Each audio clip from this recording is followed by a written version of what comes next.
Israel Iran जंग का दायरा मजीद वसी होता जा रहा है। ईरान से लेकर तल अबीब तक और इसके अलावा मशरिक़ वस्ता में सिर्फ और सिर्फ बारूद की बू इस वक्त महसूस की जा रही है। और इस बीच जल्दी से हम आपको बता दें कि किस तरह से ईरान लगातार अटैक कर रहा है। इस बीच चाहे सऊदी अरब में एक बार फिर से CIA हेडक्वार्टर को निशाना बनाया गया है, CIA के एक सेंटर पर ईरान की तरफ से निशाना बनाया गया है। एक बार फिर से दुबई को निशाना बनाया है ईरान ने, और इसी तरह से बहरीन में भी अटैक किया है ईरान ने। तो कुल मिलाकर लगातार हमलों का सिलसिला जारी है और ईरान की तरफ से लगातार हमले किए जा रहे हैं। इस बीच आपको बताते चलें कि रियाद में CIA का जो सेंटर है उसे निशाना बनाया गया है। आपको बताते चलें कि इससे पहले रियाद में अमेरिका की जो एम्बेसी थी उस एम्बेसी को ईरान ने निशाना बनाया था और एम्बेसी पर कई ड्रोन से एक साथ हमला किया गया था। और इस बीच खबर यह आ रही है कि बहरीन में काफी ज्यादा नुकसान हुआ है। बहरीन में बड़ा धमाका, दरअसल बड़ा अटैक ईरान की तरफ से किया गया है। और इस बीच जो सबसे बड़ी खबर आ रही है वो दरअसल कुवैत से जुड़ी हुई है। जी हां, कुवैत में भी ईरान ने ताबड़तोड़ कई हमले किए थे। और आपको याद होगा कि जब ईरान के supreme leader ayatollah Ali Khamenei की शहादत हुई थी उसके बाद पूरे मशरिक़ वस्ता में ईरान ने हमले किए थे। और कुवैत में जो हमला किया हुआ था वो दरअसल सबसे ज्यादा खतरनाक हमला था जो ईरान की तरफ से किया गया था। इस बीच कुवैत के हमले से जुड़ी हुई बहुत बड़ी खबर आ रही है। आपको बता दें कि अमेरिका ने कुवैत में मारे गए अपने छठे फौजी की सिक्योरिटी के जो जवान है उसकी पहचान बता दी है। यहां पर ईरान ने अमेरिका के सिक्योरिटी फोर्सेस को निशाना बनाया था जिसमें 6 सिक्योरिटी फोर्सेस के जवान कुवैत में मारे गए थे। और अब पहले 5 अमेरिकी जवान जो मारे गए थे जिन्हें ईरान ने अपना निशाना बनाया था, 5 जवानों की पहचान हुई थी। और अब जाकर छठा जो फौजी है अमेरिका का उसकी भी पहचान हो गई है जो इस हमले में मारा गया है। और इस बीच एक बड़ी खबर अमेरिका से भी आ रही है इसी जंग से जुड़ी हुई, क्योंकि अमेरिकी सीनेट में इस जंग से जुड़ी ट्रंप की जो ताकत है, जो पावर है, उसे कम करने के लिए एक बिल बाकायदा सीनेट में लाया गया था। हालांकि यह बिल तो नहीं पास हो सका है, लेकिन इतना जरूर है अगर यह बिल पास हो जाता तो डोनाल्ड ट्रंप के लिए इस जंग के दरमियान यह बहुत बड़ा झटका होता। हालांकि यह भी माना जा रहा था कि अगर यह बिल पास भी हो जाता है तो कहीं ना कहीं डोनाल्ड ट्रंप एक तरह से इसे वीटो कर सकते थे, इसे रोक सकते थे। आखिरी जो साइन थे वो असल में अमेरिका के सदर को ही करने थे, यानी डोनाल्ड ट्रंप को करने थे। तो हालांकि सीनेट में यह बिल ना ही पास हो सका है। और आपको बताते चलें क्योंकि अमेरिका के अंदर भी एक नाराजगी है। अमेरिका में एक बहुत बड़ा तबका जो एक तरह से जंग के खिलाफ है। अमेरिका में जिस तरह से अमेरिका ने ईरान पर यह हमला किया है या इजराइल के साथ मुश्तरका ये कार्रवाई की है, इसको लेकर पूरे अमेरिका में एक नाराजगी दरअसल देखने को मिल रही है। और यही वजह है कि आनन फानन एक तरफ ईरान पर यह हमला किया गया अमेरिका और इजराइल की तरफ से, और दूसरी तरफ डोनाल्ड ट्रंप की पावर को लेकर सीनेट में बाकायदा एक बिल लाया गया था। हालांकि यह बिल पास नहीं हुआ है। और इस बीच आप देखिए कि लगातार जंग का दायरा जो है वो बढ़ता जा रहा है। और आपको बताते चलें कि इस बीच जो बड़ी खबर आई है वो बहरीन से आई है। बहरीन में एक बार फिर से ईरान ने पूरी ताकत के साथ फिर हमला किया है। आपको याद होगा कि जंग के दूसरे दिन ईरान ने बहुत बड़ा हमला बहरीन पे किया था और पूरे मशरिक़ वस्ता में इसका असर देखने को मिला था। लेकिन एक बार फिर से बहरीन को टारगेट फिर ईरान ने किया है। जिस तरह से ईरान ने पहले से ही कहा था कि अगर ईरान पर हमला किया जाता तो फिर इसका खमियाजा दरअसल पूरे मशरिक़ वस्ता में भुगतना पड़ेगा। और कहीं ना कहीं अब इस जंग का जो फैलाव है ये कहीं ना कहीं पूरे मशरिक़ वस्ता तक पहुंच चुका है। और मशरिक़ वस्ता का कोई भी मुल्क इस वक्त ऐसा नहीं है जो इस जंग से एक तरह से अछूता रहा हो। और इस बीच इस जंग से जुड़ी हुई और भी कई बड़ी खबरें निकल कर सामने आ रही हैं। दरअसल आप देखिए कि इजराइल ने ईरान और लबनान पर हमले किए हैं, लेकिन इसके जवाब में ईरान ने भी पलटवार किया है, लबनान ने भी पलटवार किया है। बड़ी खबर यही आ रही है कि एक तरफ जहां ईरान लगातार इजराइल को निशाना बना रहा है, और इस बीच आपको बता दें कि कुछ देर पहले की ही खबर है, कुछ घंटे पहले की खबर है, तल अवीव पर ईरान ने एक बार फिर से हमला किया है। और तल अवीव में हमारे नुमाइंदे जिस तरह से मौजूद हैं, नेटवर्क 18 के नुमाइंदे हैं, उन्होंने बाकायदा अपनी रिपोर्ट भेजी और उन्होंने अपनी इस रिपोर्ट में बताया कि तल अवीव में चारों तरफ वार्निंग के जो सायरन है वो बज रहे हैं। लोग दरअसल डर और खौफ में एक तरह से मुब्तला है। लोग जेर जमीन और इसके अलावा टनल में पनाह लिए हुए हैं।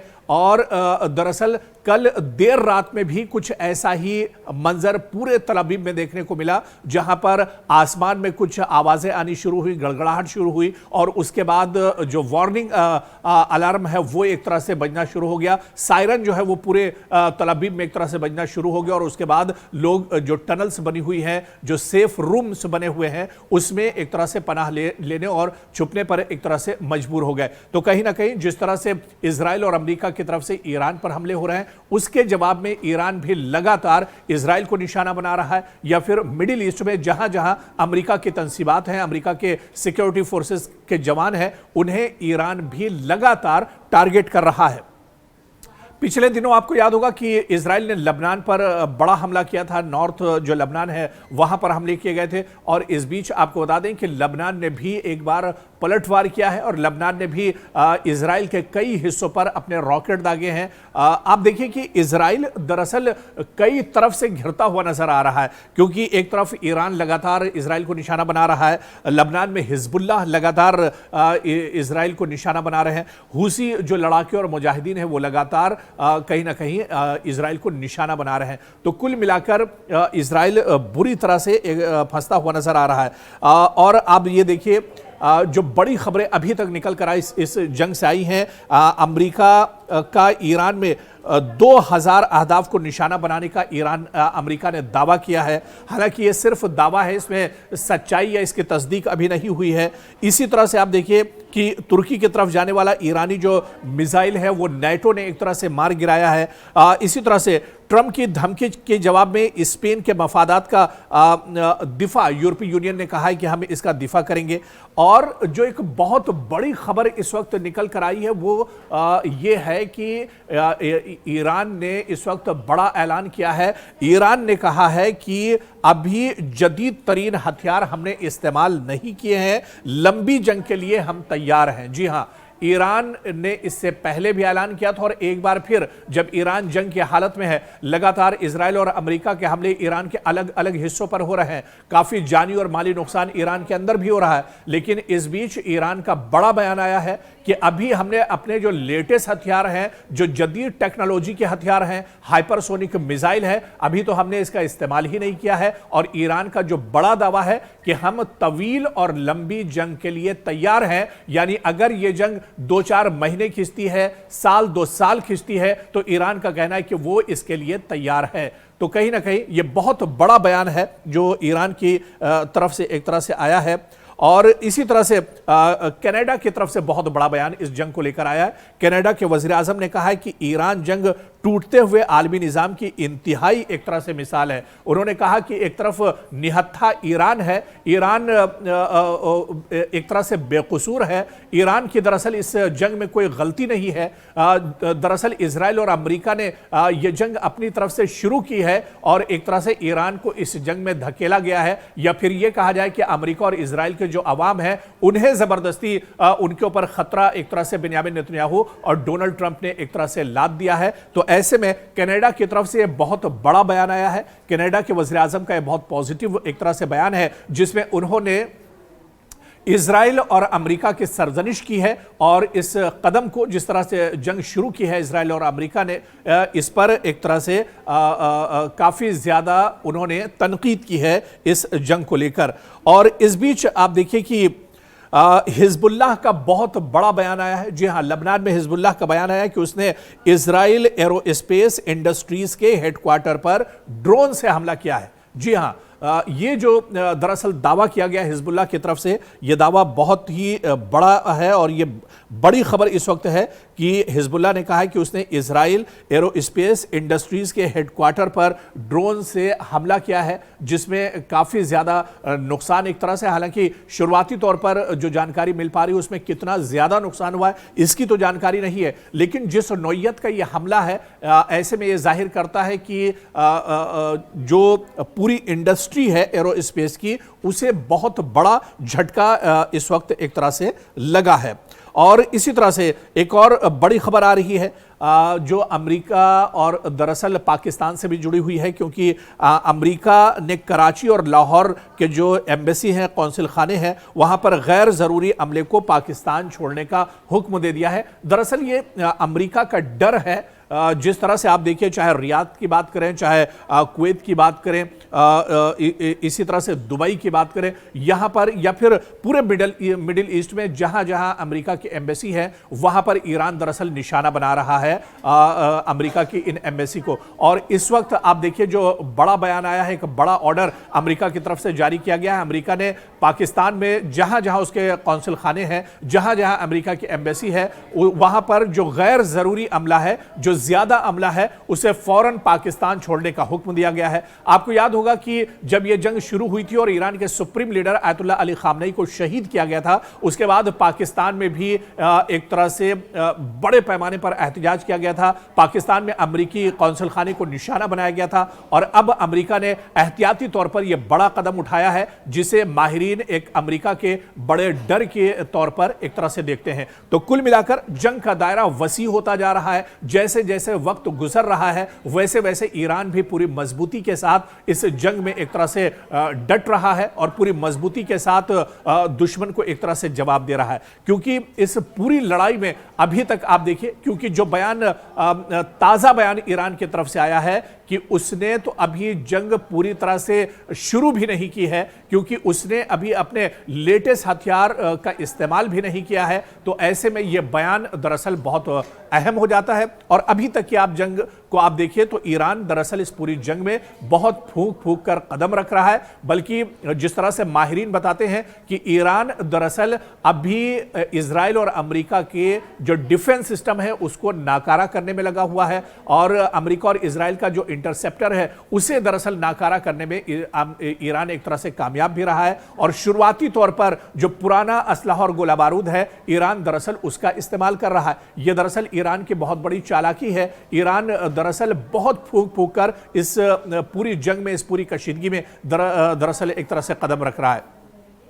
तो कुल मिलाकर जंग का दायरा जहां पर बढ़ता जा रहा है, वहीं पर सबसे ज्यादा जो टेंशन इस बीच है वो मशरिक़ वस्ता और मिडिल ईस्ट के जितने ममालिक हैं वहां पर कशीदगी अब एक तरह से बढ़ती जा रही है। लोग यहां पर एक तरह से परेशान हैं और इस बीच कई ममालिक के अवाम दरअसल इस पूरे खित्ते में फंस कर रह गए हैं। मशरिक़ वस्ता के जो ममालिक हैं, चाहे बहरीन की बात करें, अबू धाबी की बात करें, यूएई की बात करें, दुबई की बात करें, फिर इसी तरह से ओमान की बात करें और सऊदी अरब की बात करें, ये वो ममालिक हैं जो एक तरह से मशरिक़ वस्ता में आते हैं। और यहाँ पर कई ममालिक के अवाम एक तरह से फंस कर रह गए हैं, जिनमें बड़ी तादाद हिंदुस्तानियों की है, बड़ी तादाद पाकिस्तानियों की है। इसके अलावा श्रीलंका, बांग्लादेश और एशिया के कई ममालिक के अवाम यहाँ पर बड़ी तादाद में फंसे हुए हैं। और जो सबसे बड़ा टेंशन मिडिल ईस्ट में है वो दरअसल अमेरिका के लिए है, क्योंकि अमेरिका के, जिस तरह से हमने पहले भी बताया कि अमेरिका के कई एयरबेस मिडिल ईस्ट में है और इन तमाम एयरबेस को अभी तक ईरान लगातार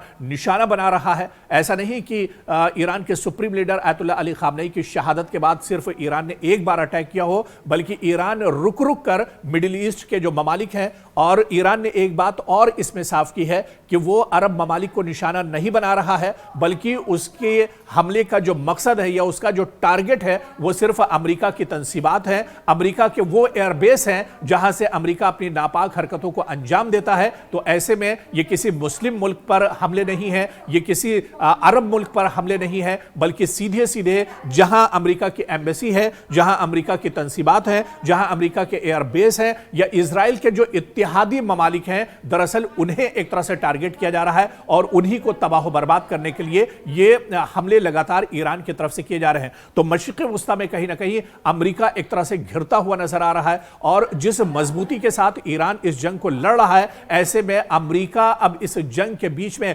हथियार डालता हुआ नजर आ रहा है, क्योंकि डोनाल्ड ट्रंप दरअसल इस जंग में कई तरफ से घिर चुके हैं। पहले भी अमेरिका की आवाम नहीं चाह रही थी कि ईरान के साथ इस तरह की कोई जंग होनी चाहिए, क्योंकि बहुत नाजुक मोड़ पर एक तरह से अमेरिका इस वक्त खड़ा है। लेकिन अपनी हठधर्मी के चलते डोनाल्ड ट्रंप ने दरअसल ये जंग शुरू की है इजराइल के साथ मिलकर, और ऐसे ही हालात कुछ इजराइल के अंदर हैं। बल्कि इजराइल के अंदर से तो लोगों का रिएक्शन यह है कि वज़ीर आज़म बिन्यामिन नेतन्याहू के खिलाफ लोगों में बहुत ज्यादा नाराजगी है कि अभी एक जंग से छुटकारा भी नहीं मिला था कि इजराइल दूसरी जंग में एक तरह से कूद गया है। तो इजराइल और अमेरिका के सामने इस जंग को लेकर बहुत से चैलेंजेस हैं, खासतौर से बिन्यामिन नेतन्याहू और डोनाल्ड ट्रंप अब परेशानी में एक तरह से घिरते जा रहे हैं। और जिस तरह से ईरान का बयान आया है कि अभी तो उसने अपनी पूरी ताकत नहीं दिखाई है, अभी उसने अपने लेटेस्ट हथियार इस्तेमाल नहीं किए हैं, इसका मतलब यह है कि ईरान लंबी लड़ाई के लिए एक तरह से तैयार है और एक मजबूत हिकमत अमली के साथ पूरे मशरिक़ वस्ता में ईरान से लेकर इजराइल तक ईरान ये पूरी लड़ाई एक तरह से पूरी मजबूती के साथ और पूरी हिकमत अमली के साथ ये जंग लड़ रहा है।